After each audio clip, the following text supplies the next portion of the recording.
मास शरद ऋतु और उसमें भी पितृपक्ष में हमारे धर्मशास्त्र के अनुसार 16 तिथियां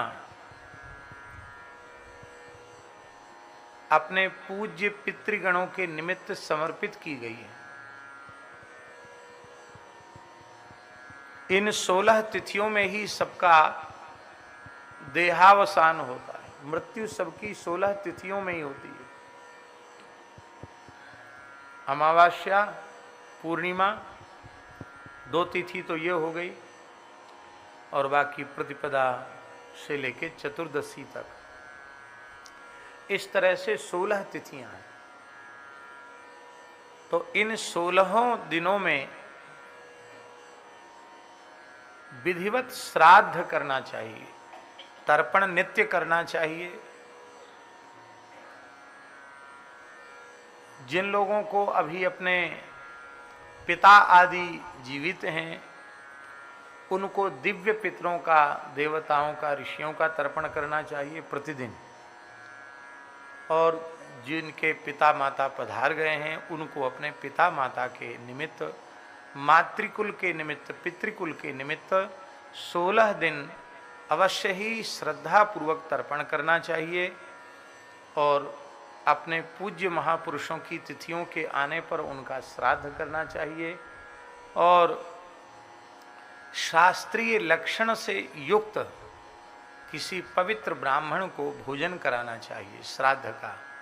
श्राद्धे कुर्यान्न विस्तरम, श्राद्ध कर्म में विस्तार नहीं करना चाहिए।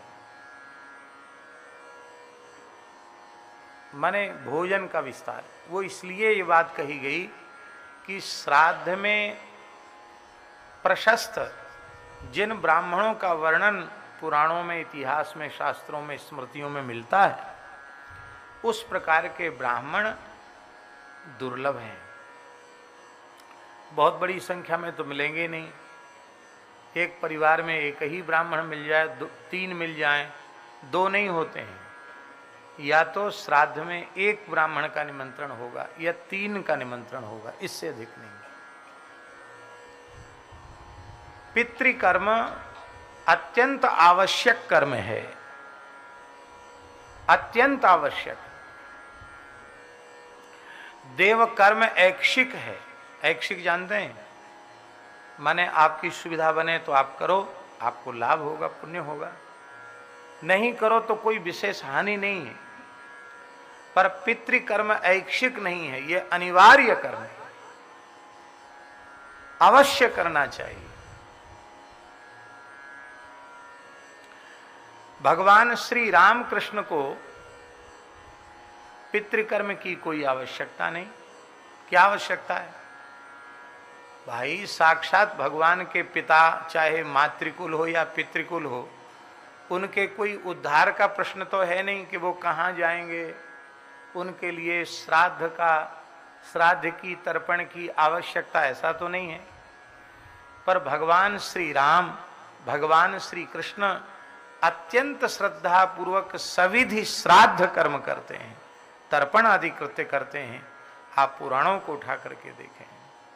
क्यों करते हैं? इसलिए करते हैं कि यद यदा चरिति श्रेष्ठः तत्तदेवेतरो जनाः सयत् प्रमाणं कुरुते लोकस्तदनु वर्तते। श्रेष्ठ पुरुष जैसा आचरण करते हैं, उनकी देखा देखी छोटे लोग भी वैसा ही आचरण करते हैं।